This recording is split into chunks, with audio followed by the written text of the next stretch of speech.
Grace and peace to you. This is yours truly, Bishop Bowser, coming at you once again. First of all, like, subscribe, and comment and share this video. I just wanted to speak for a moment in regards to Boosie, who was arrested here in San Diego on gun charges.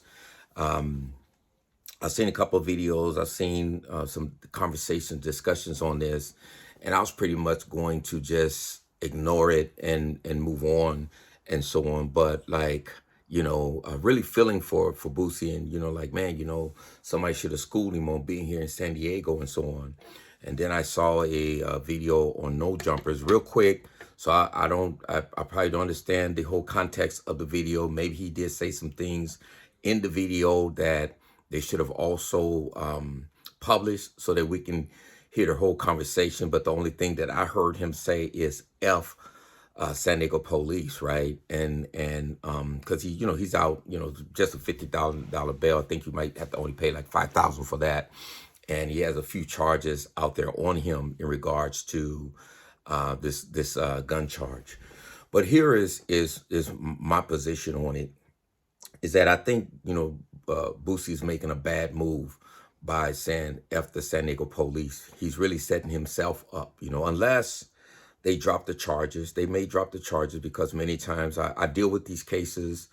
And when I say these cases, when we're trying to help individuals that have been arrested for gun charges, I see this all the time, where there's numerous individuals that may get arrested for a gun charge, but then the charges are either dropped or delayed, right? They're dropped because the police may have done an unlawful search of the car, and so therefore they'll drop the charges. Or sometimes the gun may not have been in anyone's possession, right? And so they just arrest the person that closest to the gun, or a few people may have gotten arrested.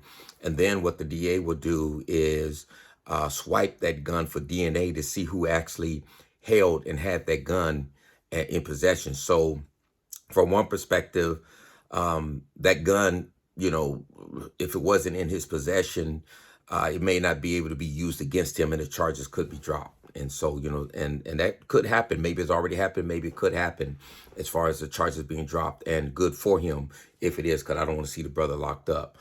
But on the other side of that coin is that if these charges continue, if they continue to pursue these charges, he's really hurting himself by making that video. Trust me, San Diego police saw that video.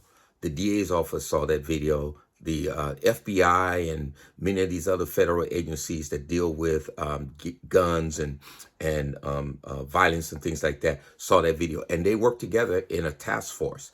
And when you do something like that and tick them off like that, they come after you harder, right? Sometimes they'll make a deal with you, and you can plead to a lesser charge. They can even reduce it to a misdemeanor and things like that. But if you're out there saying F San Diego police, then you set yourself up to where that they can dig in and come after you even harder. That's not gangster.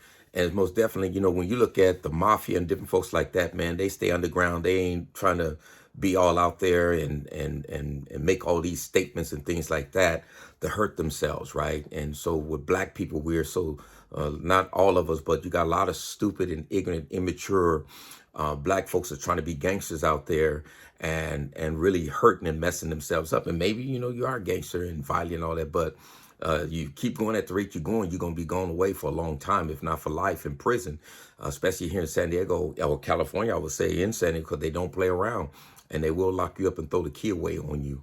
I've got a lot of homeboys, a lot of friends that's been, some of them getting out now, some of them still gone, right? So they don't play around here. And I've seen a lot of individuals who have been arrested for gun charges, and you can get anywhere from 18 months, and they can tag it on, 6-7 years, or even more, just depending on how they want to charge you.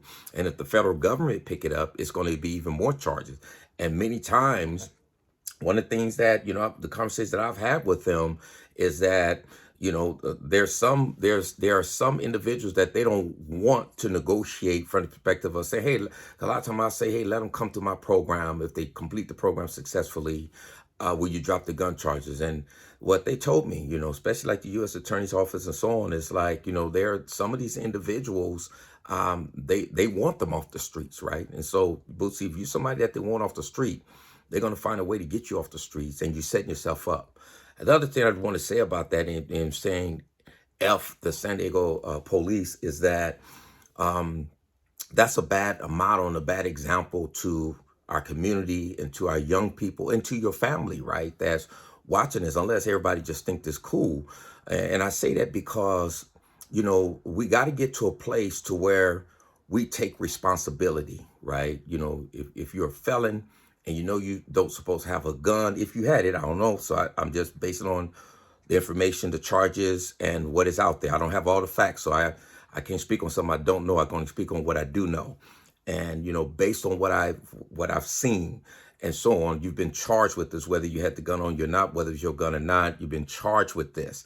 And you want to keep a low profile on that. You don't want to be coming out here acting like that. And show that you're mature enough to where you have some responsibility, right? You can either say, hey, that wasn't my gun. The police, they harassed me and they did something horrible, and we're gonna fight this. I can promise you that these charges will be dropped or we'll win in court because I'm innocent, right?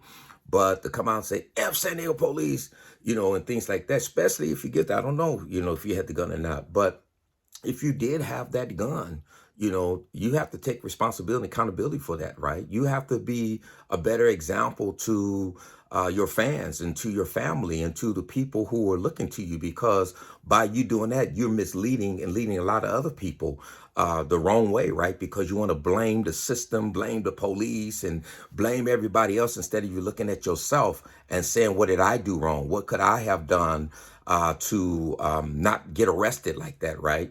I have people come to San Diego all the time from different cities and things like that to want to work with us and see our programs and what we do in violence interruption and things. And we drive them around through the city. We do all type of things and together, right? I work with youngsters all the time, driving around all the time. I never get stopped by the police. And so you got to know how to move. And if you put yourself in certain positions or situations, I should say, you're setting yourself up for failure. And if you've done this here in San Diego and you're not learning anything, and all you learned is how to say F San Diego police, adding that to your vocabulary, then you're most definitely going to be a failure and you're not going to succeed no matter where you go. I've seen some of the other videos where you've been stopped by the police, and I know they're harassing you. I'm 60 years old, but when I was a young man in my 20s and my teens, when I was banging, I used to get stopped by the police all the time too, all the time, harassed by the police. I had a homeboy to get shot in the head and killed by the police, when they already arrested him. And his family told me he actually had handcuffs on him, and they shot him. He got shot and killed in the back of the head. They ruled it an accident. I myself been kidnapped by the police, taken to the train tracks. They took off their badges while still handcuffed and whooped my butt, right? I've been falsely accused twice by the police for auto theft and also assault on a police officer, which I did not do any of those. One of my homies did it, but I ended up having to plead and take a guilty plea because I wasn't going to snitch on my homies.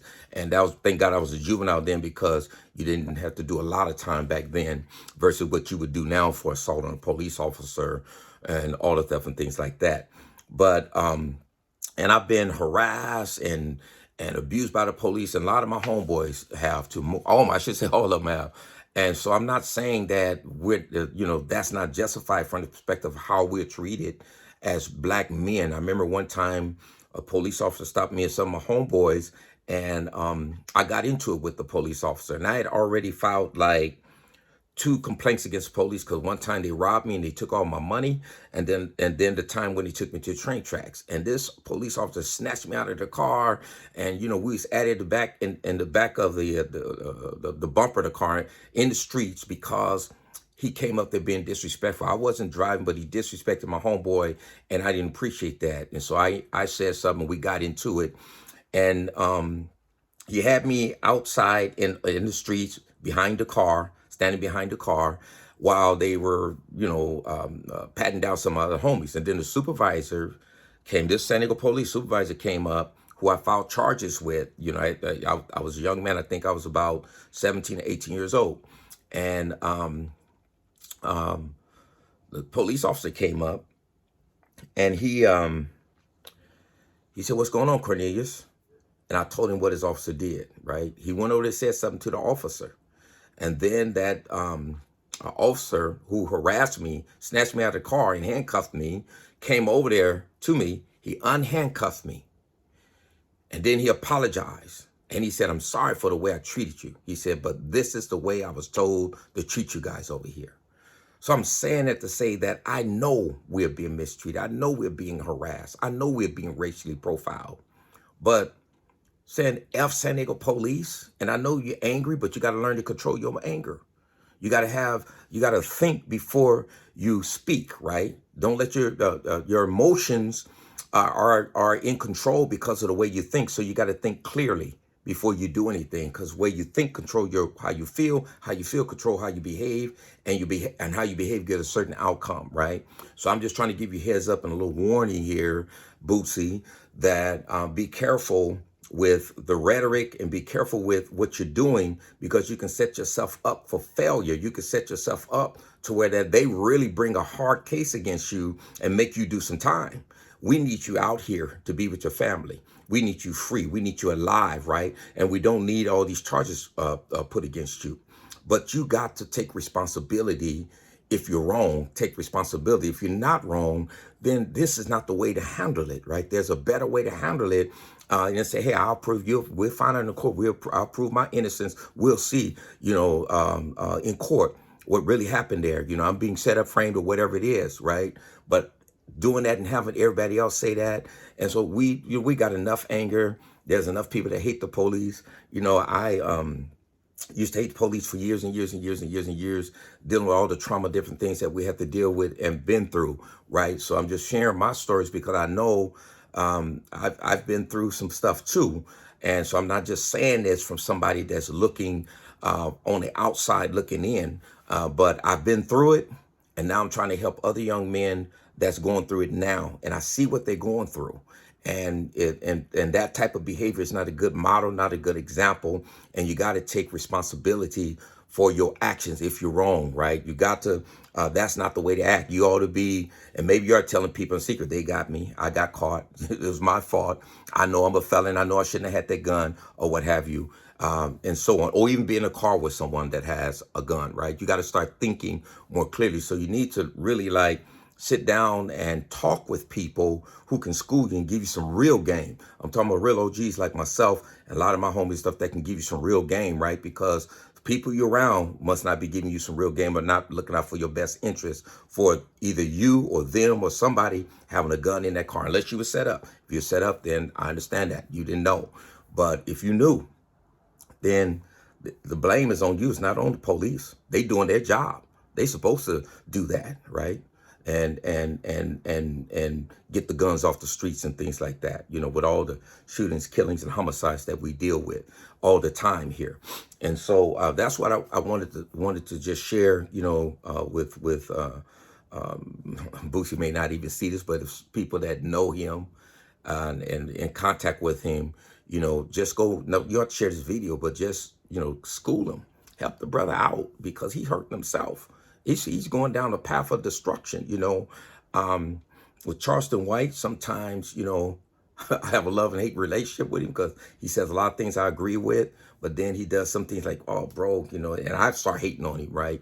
But for the most part, this is going to make him, Charleston White, look good because, Boosie, you the one that got caught, and so you got to take responsibility you got the man up on that if you're responsible for that.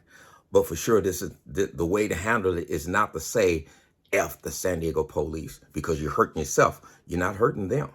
You're not hurting them. You're hurting yourself. From the DA's office to SDPD to the U.S. Attorney's Office, and that brings in the FBI, Homeland Security, ATF, and all that, right? So got to be careful what you're doing. You might get caught up in the moment, but these have long-term consequences, all right? So love you, praying for you all. I'm really hoping that you all can do better and make better decisions, right? And I would just say this is my thoughts and feelings on this. Don't be bringing these guns into my city and into my community, because we got enough problems we're dealing with, and we don't need folks to be bringing more problems into our community, right? And that's all I got to say. All right, God bless you.